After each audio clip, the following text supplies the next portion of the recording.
Ransom got that sauce in it.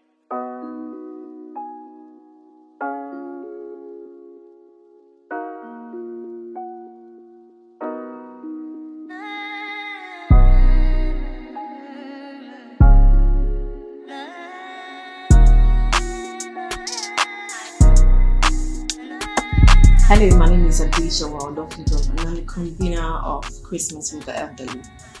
Christmas with the Elderly was born out of a passion to help the elderly in society, to show them care, to show them love, and of course to restore this hope in humanity.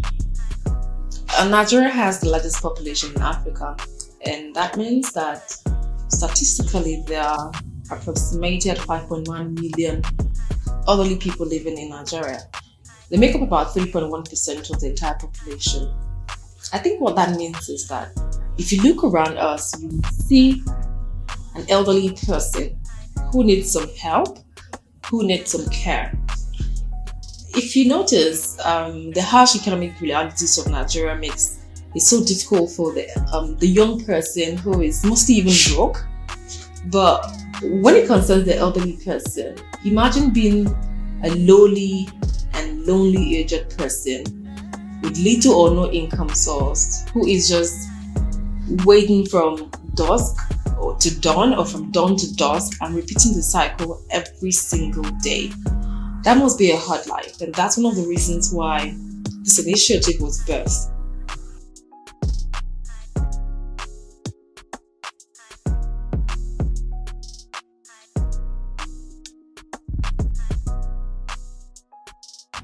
So Christmas with the Elderly will continue to encourage the move to help the elderly people in our society get another shot at life, to help them embrace purpose, find fulfillment, and of course expose them to some information that we have now that they didn't have the opportunity of having or being exposed to early on in life, and one of it is purpose fulfillment. So my question to you today is there an elderly person around you that you can be a miracle to? Now, if you look around you, you probably find one. Social support will continue to be the most important factor that contributes to the well-being of the elderly around us. So a few highs, hellos, how are you here and there. What is it that you have that you can contribute to impact the life of somebody who is aged 65, 80, 90? If it's too much, you can adopt an elderly person, or just for the fact, check up on your grannies.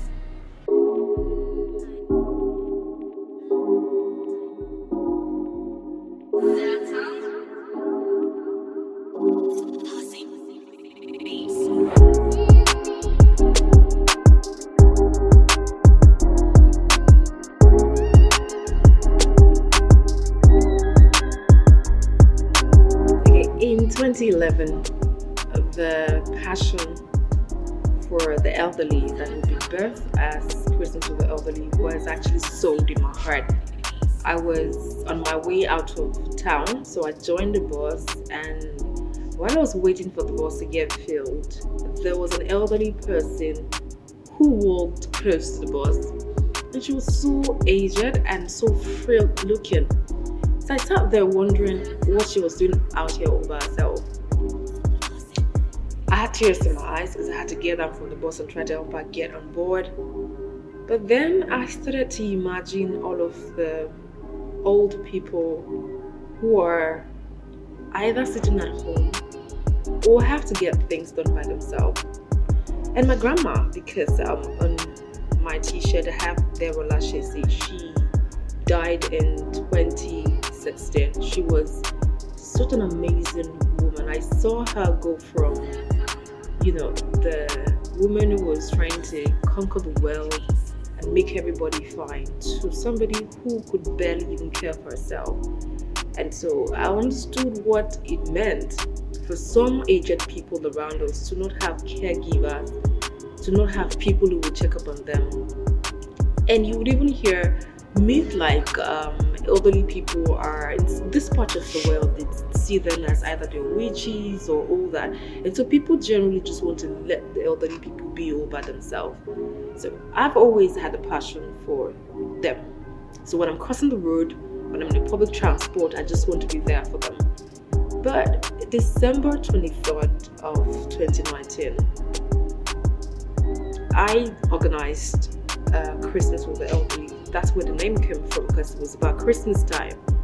And I decided it was going to be an opportunity to surprise some of these elderly people.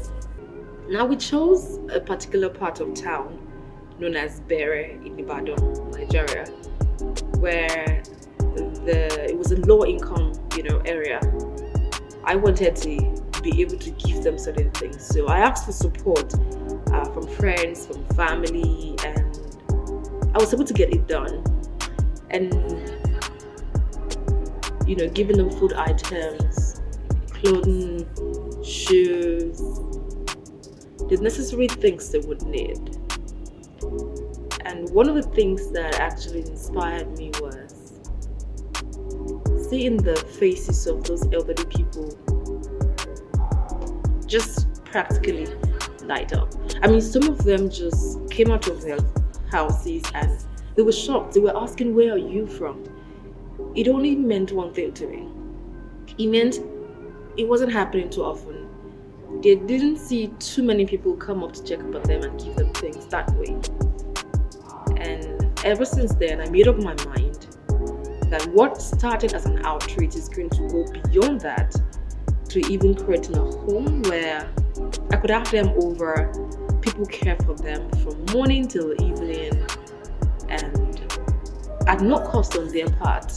And we teach them how to paint. Imagine, an 80-year-old or a 70-year-old woman who, rather than sit at home bored all day, is picked up and goes to learn how to, even if it's just paint, the simplest thing.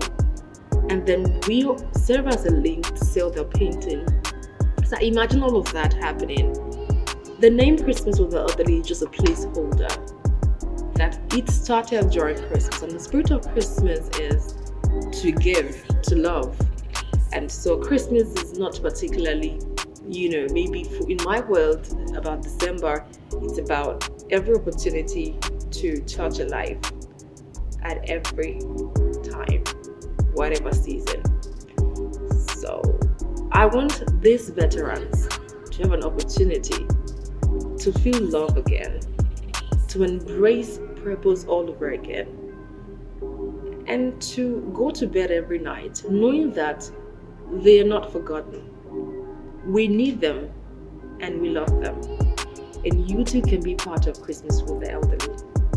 And in your own little way, you can start to reach out to them. Start to notice them. They're not invisible. The society has made them seem like they're invisible. We can't see them. We don't know their thoughts. We don't know what they want. We don't know what hurts them. We're so concerned about, making all the money. We will all grow old. That's just the interesting thing. I mean, it's just a matter of time before we're frail and 60 and 70 and 80 and 90 and I hope you take a step today and give them an opportunity to have hope in humanity again.